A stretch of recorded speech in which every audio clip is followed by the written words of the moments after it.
mostrar para vocês, na base do o que é que nós temos para discutir, que congregue alguns aspectos.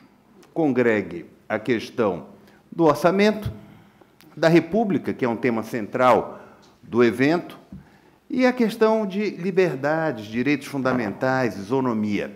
Então, é nesse sentido que eu quero trocar 2 dedos de prosa com vocês sobre isso, ok? E isso tem um especial relevo por conta dos 30 anos da Constituição. Então, vamos tentar mostrar o que é que aconteceu, quais são os desdobramentos, os encaixes, as situações. Bom, 30 anos de Constituição, como é que era antes? Vejo a plateia, uma porção de gente jovem. Rubens, gente jovem, estamos dentro do gente jovem, está tudo bem. Então, uma porção de gente jovem. E como é que era, como é que funcionava antes essa questão? Funcionava na base do autoritarismo. Você tinha, antes de 88, antes da Constituinte, uma forma muito concentrada de poder. Não havia democracia, havia medo na rua. Não era o medo de ser assaltado, isso é outra coisa, e eu vou tratar disto. Mas era o medo de se manifestar, o medo de dizer a sua opinião. E isto foi afastado pela Constituição de 88, vastamente. Entro na questão da segurança depois. Mas será que essas amplas liberdades democráticas que nós conseguimos em 30 anos fizeram com que nós tivéssemos, ou passássemos a ter, um perfil mais republicano? Muita gente traz uma identidade entre república e democracia, ou seja, basta votar ou ser votado e, a partir daí, está tudo feito. E não é assim, não é. A lógica de um sistema republicano parte de outros parâmetros. Primeiro deles, a lógica do bem comum, a lógica de você ter um interesse público predominante, e o interesse público que é diferente do interesse social, ok? Aqui é mais importante a fração do que se chama de interesse social do que mesmo aquilo que se chama de interesse público, identificado como um interesse do próprio Estado. O interesse social seria o interesse da sociedade. Ok? Bom, se esse é um primeiro passo, qual seria o outro? A questão de usar os bens públicos com uma função e não como coisa própria.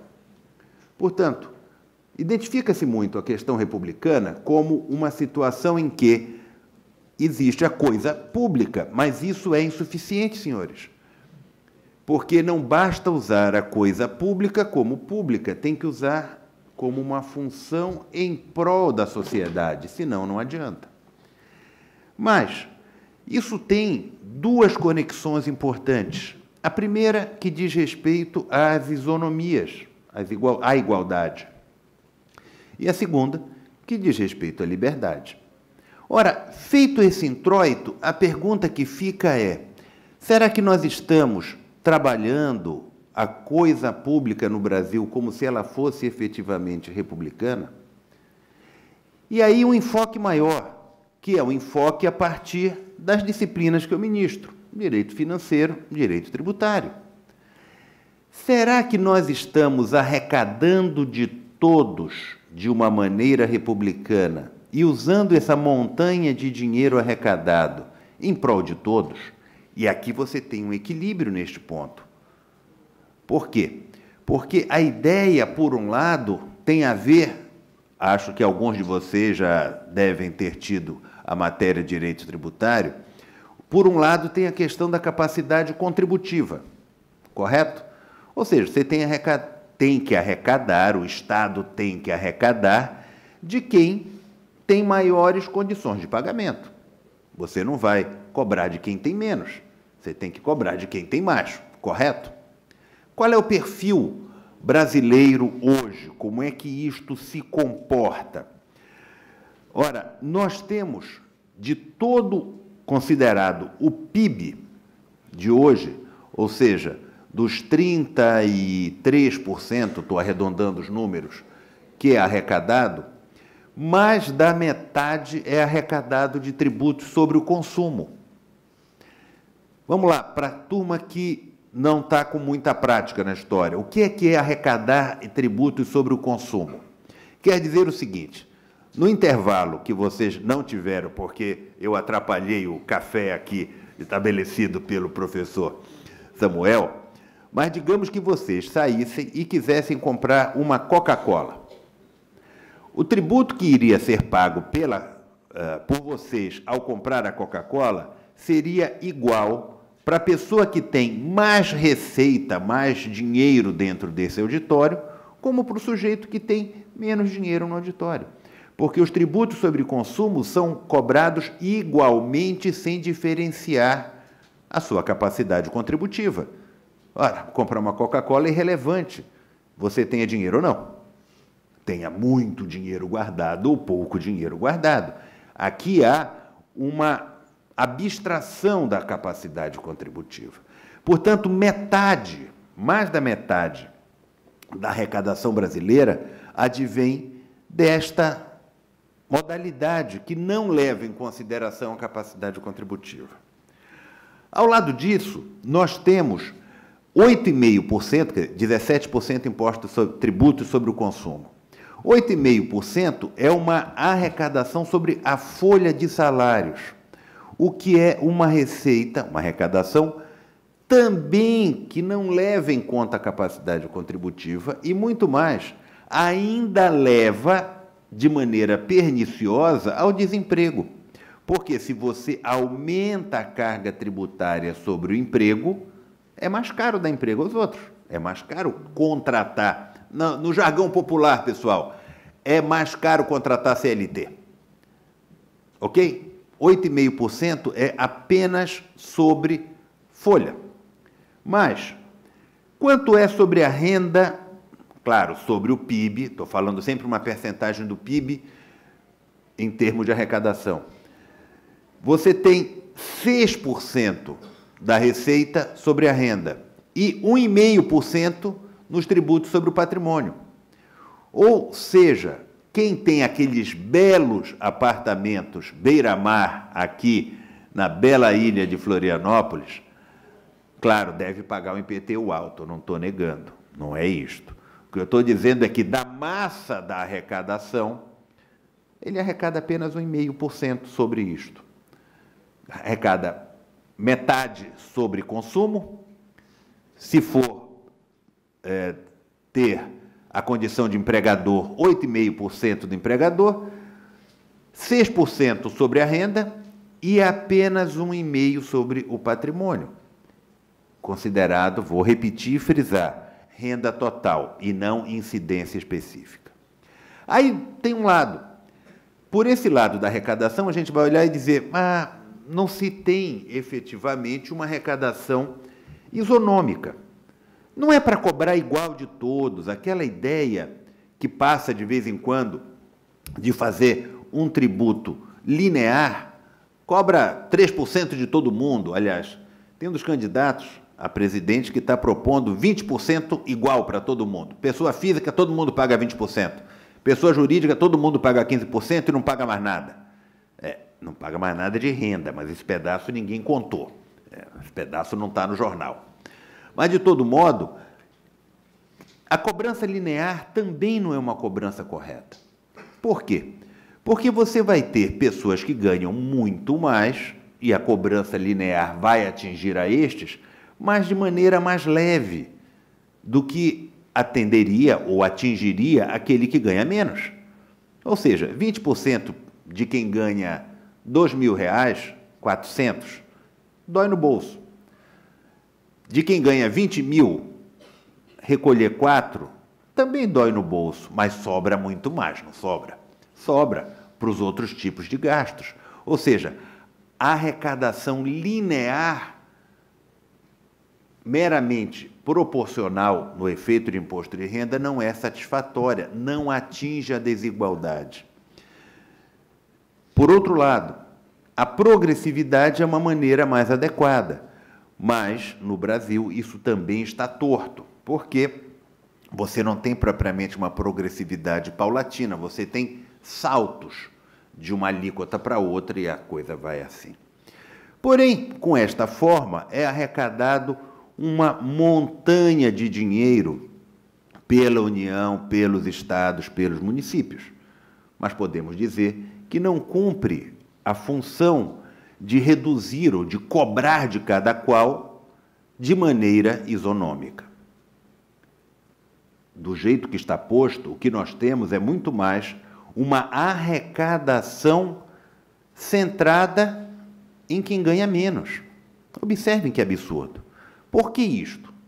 Porque é o consumo o ponto central de todos. Quem come feijão paga tributo igual.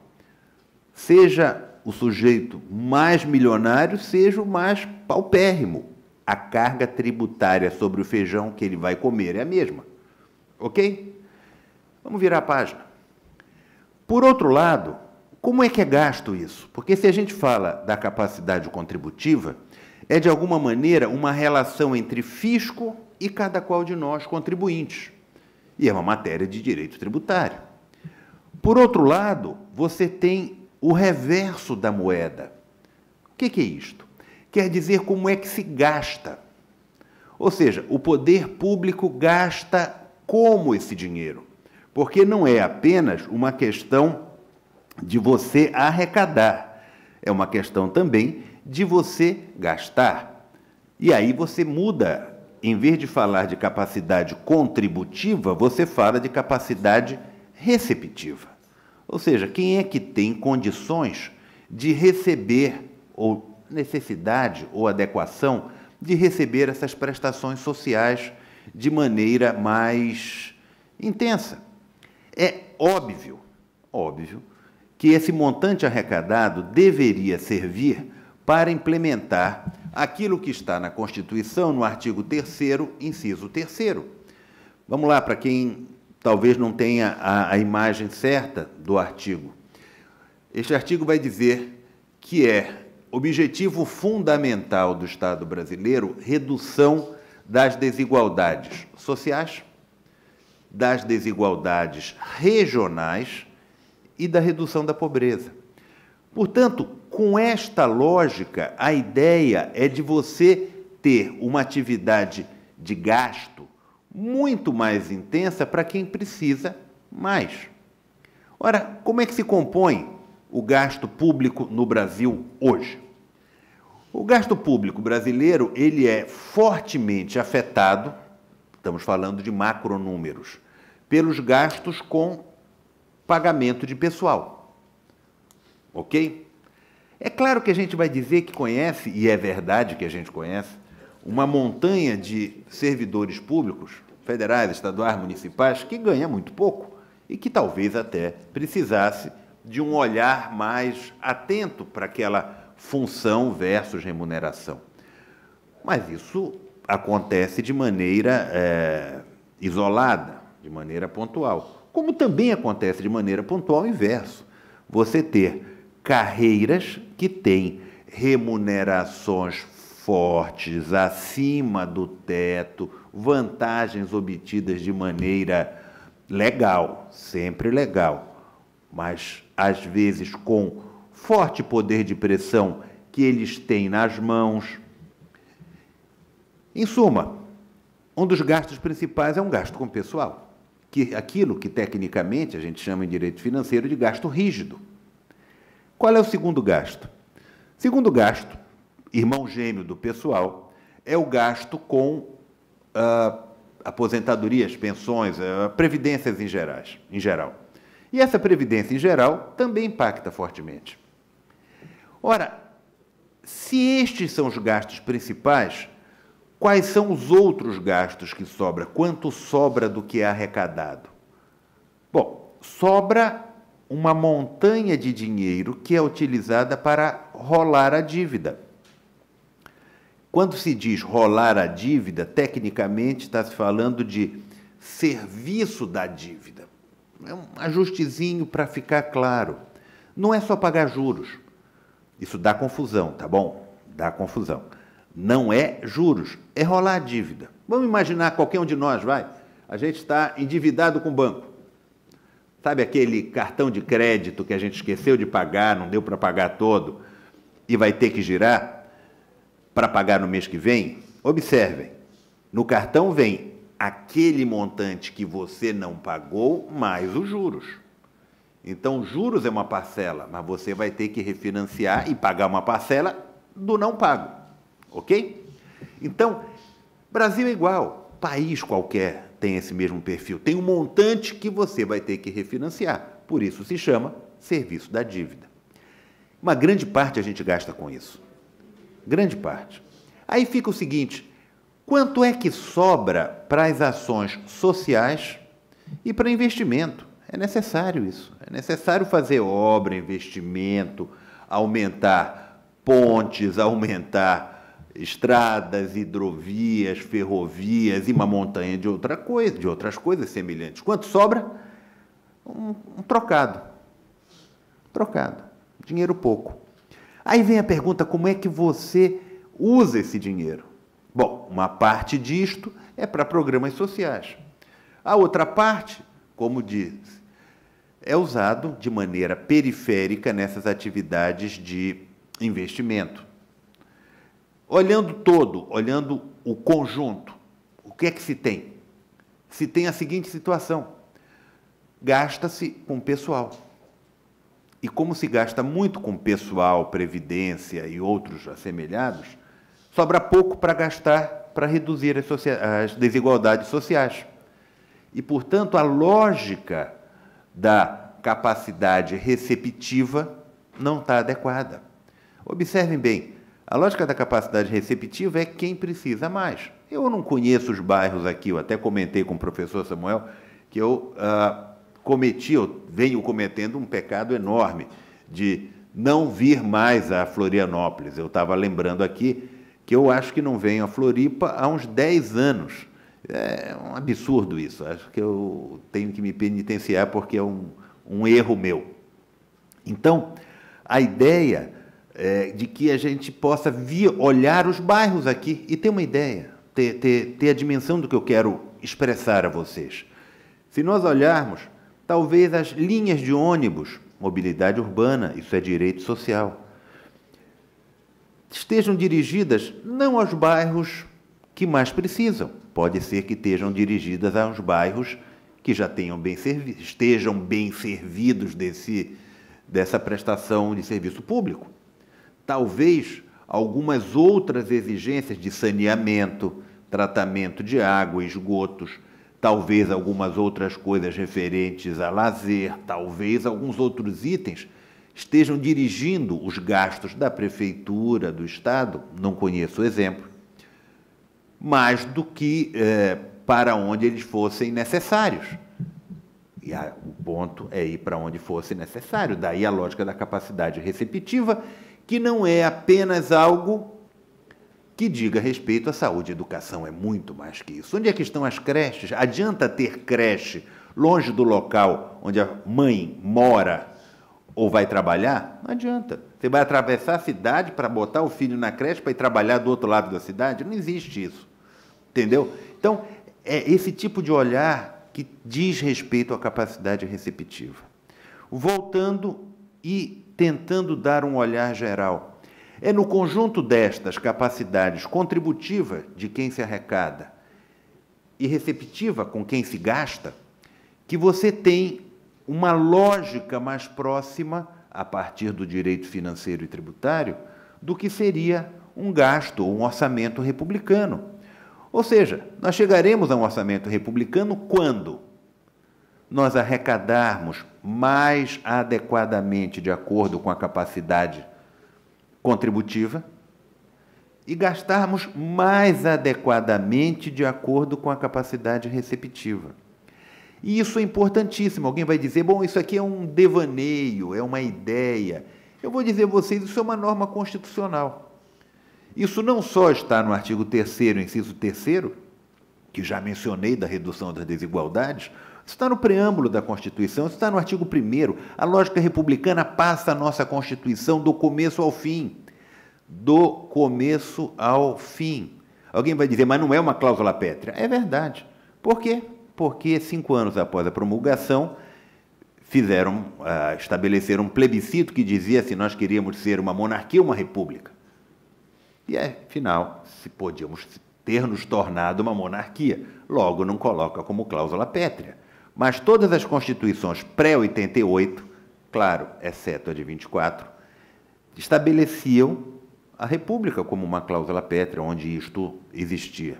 O que quer dizer o seguinte, senhores, não é aqui uma defesa de uma república no sentido de oposto à monarquia. Não é isto, não é isto.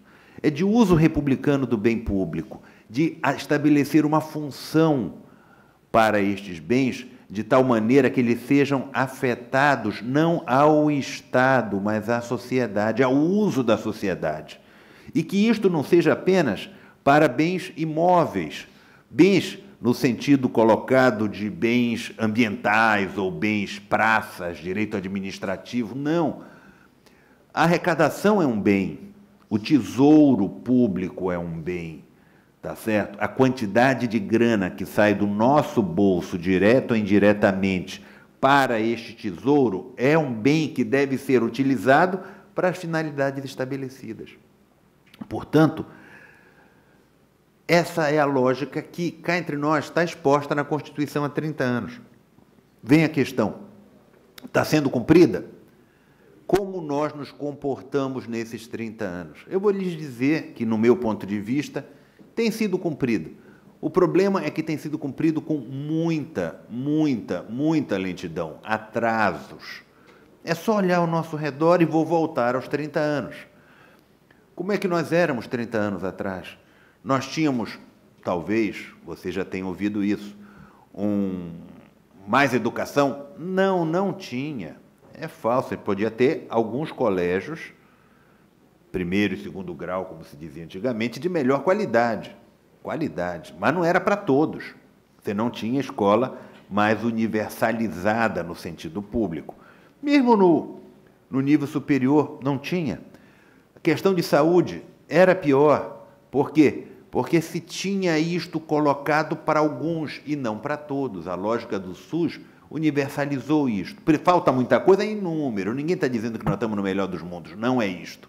Mas quero dizer que a universalização ocorreu. Porém, falta muito a ser feito para reduzir a desigualdade. E aqui eu volto àquele ponto que disse que ia comentar da segurança pública. Eu disse que antes de 88, a gente andava nas ruas com medo de prisão arbitrária, medo disso, medo daquilo, medo da repressão. Hoje a gente não anda com medo de segurança pública. Se eu parar para conversar com qualquer um, vai dizer, olha, eu não posso andar, eu puxei o celular, eu fui assaltado, aconteceu isto, e contar uma montanha de casos. Eu ouço isso o Brasil inteiro. Brasil. Então, não tem uma peculiaridade aqui que distingua esta cidade das outras, talvez um pouco mais ou um pouco menos de criminalidade. Claro, existem lugares onde a criminalidade os índices são mascarados, eu conheço isso também, não conheço a realidade daqui. Mas o que é que eu quero dizer? Quero dizer a vocês que a minha impressão é que grande parte desta criminalidade, e aqui é crime mesmo, decorre de desigualdade.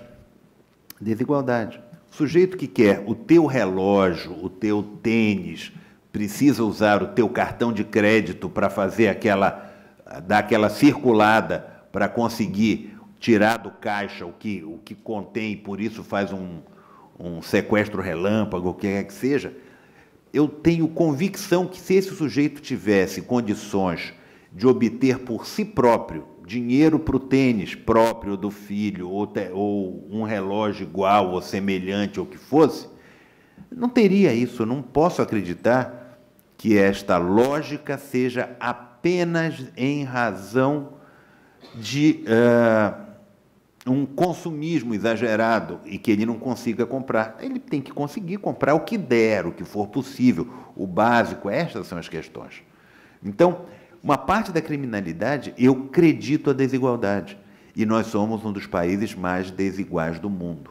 Se nós não colocarmos isso no radar, senhores, nós não conseguiremos ultrapassar isto. Nós não conseguiremos ter análise jurídica adequada do sistema.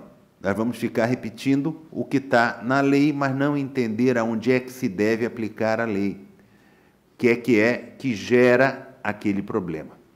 Então, por um lado, é necessário colocar no radar a ideia da desigualdade para analisar tudo, do direito criminal ao direito civil, do direito tributário ao direito constitucional, do direito do consumidor ao direito do trabalho. No Brasil, sem esta variável, você não chega. E voltando, a lógica de um Estado democrático e republicano de direito, tem que ser democrático também, porque tem que ter voto, é que a gente consiga fazer esta divisão mais adequada do bolo. Ou seja, que seja melhor arrecadado o montante de todos e que esse dinheiro seja melhor utilizado em prol de todos. Isto só tem um jeito de ser feito, senhor. Só tem um. Se nós estivéssemos em tempos idos, lá para trás, haveria alguém aqui pregando revolução, e aí você tem Revolução de 17, Rússia, você tem Revolução Francesa, revoluções. Nós não estamos mais nessa época. A era das revoluções ficou no livro do Hobsbawm, lá para trás. A fórmula hoje se chama voto. Só tem esse jeito. Só tem. Nós estamos aqui há 3, 4 dias de voto. Não quero puxar voto para ninguém, lado nenhum, não conheço a realidade do Estado, muito menos das regiões, nem nada. Não é essa a lógica. É alertar a todos por uma coisa que está fora do nosso radar, que é o seguinte: no Brasil, as eleições parlamentares são eclipsadas, são diminuídas em face das eleições para o Executivo. Então, se eu perguntar aqui, não vou perguntar, tá bom? Se eu perguntasse aqui, quem é que vocês vão votar para presidente? Aí fazer uma enquete aqui, etc. Não é esse o ponto, não é este o foco. Quem vai votar para governador, aquela coisa, não é esse o foco. O que eu quero alertar é que nós estudamos direito, correto? Nós, estudantes de direito, temos um amor pela lei. Eu conheço vários professores que a primeira atividade, quando chega em sala de aula, o pessoal do direito processual gosta disso. Esses, então, adoram. Que é chegar e dizer assim, abra um código, agora vamos estudar direito. Veja o artigo tal, aí tem agravo, tem apelação. E é um mundo magnífico de ser estudado. O pessoal do processo, idem, de processo penal, etc. E eles estão certos. O que é que eu quero destacar? É que nós amamos a lei, nós adoramos a lei. Nós temos uma análise apaixonada cotidianamente pela lei. O que eu quero dizer é que quem faz a lei é quem está no parlamento. Então, casando a ideia, é claro que é importante o voto para presidente, governador, etc., mas olhem, qualquer de vocês, para qualquer partido, olhem a lógica dos parlamentos. Porque se nós amamos as leis, nós temos que ter mais respeito ao eleger quem vai fazê-las, ou impedi-las, ou debatê-las, votá-las. Nós não damos a devida atenção a isto. Se nós dessemos 20% das atenções ao parlamento que nós damos para as majoritárias, no sentido de executivo, nós teríamos um país melhor. País melhor. Por exemplo, vou dar um exemplo do Estado de São Paulo. Entendeu? Tinha lá um deputado federal, está acabando o mandato dele, que era um mentiroso, não tem a menor dúvida. um tal de Tiririca, vocês conhecem? Qual era o bordão do Tiririca? Pronto, todo mundo lembra. Pior que tá, não fica. Mentiroso, piorou. Está entendendo? Porque é mentiroso, não tem a menor dúvida. Então, vocês acham? É claro, o cara foi eleito, tinha milhões de votos, estava no parlamento. Pergunta básica. Se você soubesse que aquela lei processual que você está analisando, com todo respeito, dignidade, doutrinas magníficas, dissesse, aquela lei é do Tiririca. Você ia olhar assim e dizer, meu Deus. Ou seja, o que é que eu quero dizer a vocês? Senhores, precisa recompor a realidade. Precisa olhar e olhar os parlamentos. É importante a questão desta composição, porque só assim, olhando o legislativo e tirando o foco do rei que a gente vai eleger nos próximos dias, para qualquer partido, mas no Brasil se tem a lógica de o chefe do executivo é o rei. Não, a lógica é republicana. Nós vamos ter que recuperar a ideia adequada e correta de separação e cooperação entre os poderes, harmonia entre eles, olhar o legislativo para dizer tem que vir coisa melhor dessa turma, mas esses caras não caíram lá de paraquedas. Eles foram eleitos por nós. Então, mais atenção ao legislativo, isso é um pedido para todos. Atenção ao legislativo.